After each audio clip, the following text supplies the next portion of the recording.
On my husband's birthday, I transferred money to the wrong account and found out he bought $1 million bag for his goddaughter. While all I deserve is groceries worth $10 on my husband's birthday, I ask him for $100 for groceries, yet he ends up transferring $100,000 to me, saying that it's to buy Shannon a bag. A moment later, he bombards me with texts, saying that he transferred the money wrongly and that he wants me to return it to him. Hello, why aren't you giving me back the money? Give it back to me, you shameless woman. Just then, Shannon Lambert updates her social media. It's his birthday, but he's given me a huge diamond ring. It's so weird, but I love it. Only then do I realize he's been pretending to be poor all these years. He spent all his money on Shannon, a student he's been sponsoring.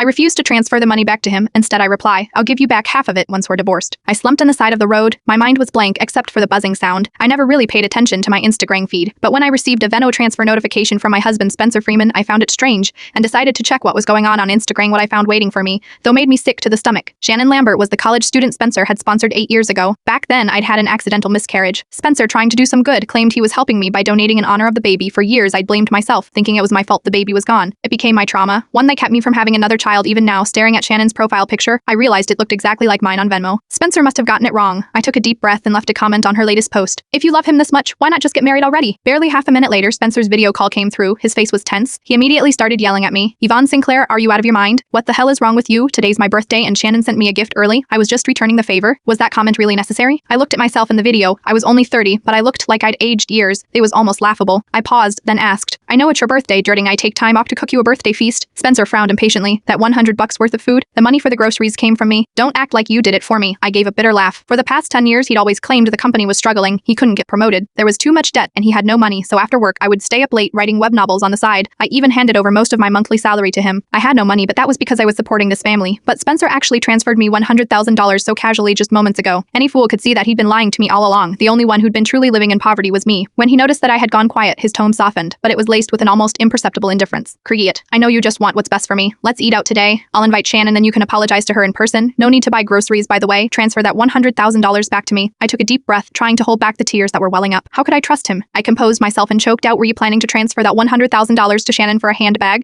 There was a moment of silence on the other end before he replied almost dismissively, I'm just transferring it to her so she can post it on her feed. She's been trying to build her brand as an Ingrid. She needs to get attention. You wouldn't understand, so I didn't tell you. She'll send it back to me once she's done. Besides, it's not my money. His words made my skin crawl. Something about this didn't sit right. I intentionally cut the video and held the phone away. I can't hear you, hold on a second. As I said this, I turned on the recording feature and then reopened the video. Okay, bad signal earlier. What were you saying? He went on. It's not my money. You know I don't have any. It's the company's money and I need to pay it back. You don't want me to go to jail, do you? I couldn't help but laugh bitterly. So you are saying you are embezzling company funds just so Shannon could show off? There was a long pause on the other end. When he finally spoke again, it was only to threaten me. Listen carefully, Yvonne Sinclair. You'd better transfer that money back today or I'll divorce you.